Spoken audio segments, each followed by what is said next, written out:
I genuinely think that the first time I kind of knew I wanted to get into this was when I was about 12. A show called The X-Files came out, and I was obsessed. So, but in my head, I think everything happened in America at that time. I just assumed I'd have to move to the States, and that just seemed impossible for someone from the countryside in Ireland.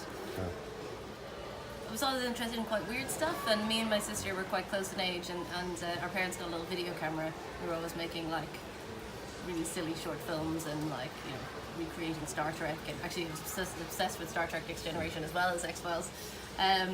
So that, I think, you know, we were always sort of making weird stuff at home. So I think bizarrely my interest then sort of went more into filmmaking than necessarily special effects. Again, I didn't know that was a job. I didn't know how that was a job. It just wasn't something I was like aware of. So, but whereas, you know, I could see film as a career, you know, getting into some part of filmmaking. So actually for a long time I was following a different path, and it wasn't until my mid-20s when I did a postgrad in post-production visual effects that I did a small course in prosthetics, and that was actually at Millennium FX. And that was a few weeks at Millennium FX, and it was there that I saw lots of incredible artists doing amazing stuff and getting paid for it. And I was like, oh my god, this is a job. So I basically started to do work experience there, and Neil Gordon, who runs Millennium, was very kind and let me use the workshop space for my own personal projects. I started taking on little short films and music videos and things, and then eventually he offered me a job. So Millennium FX was started by Neil Gordon, and I think he started in 1999, just before the millennium. But he'd been in the industry for a long time. He'd been making monsters since he was like 12 years old. Like he's an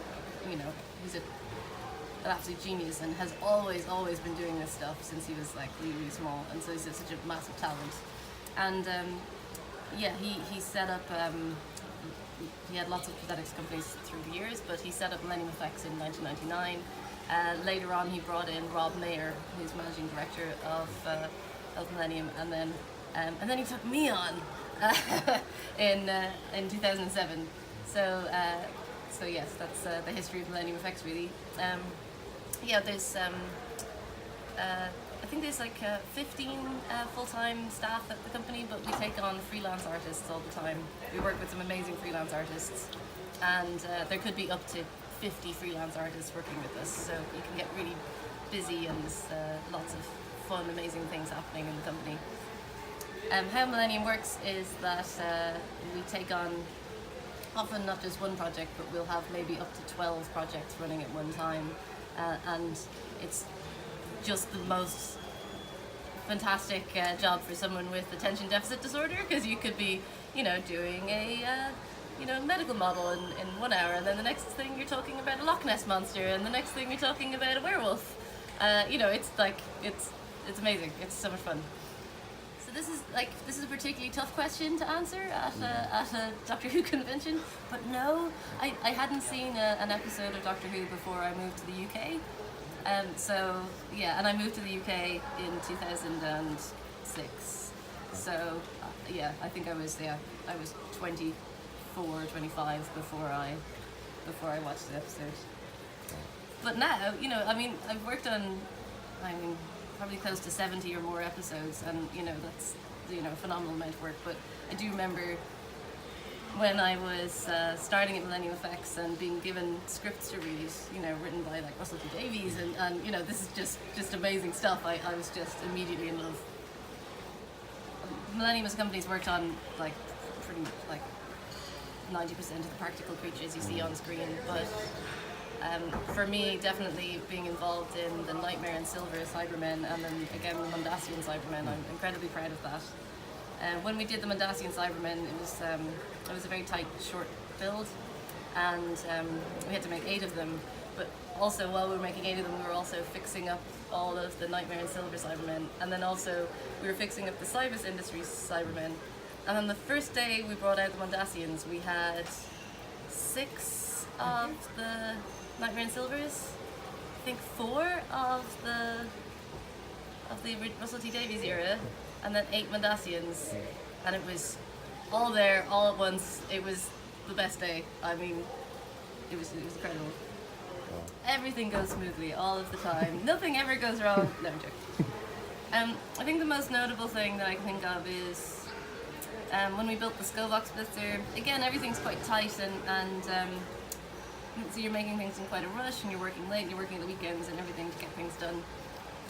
With the Scovox Blitzer, we had a 2D concept approved of the creature, and then we built it and we made it, and when we brought it down on set and we filmed on it for a day, they felt the head was too cute, and I kind of have to agree.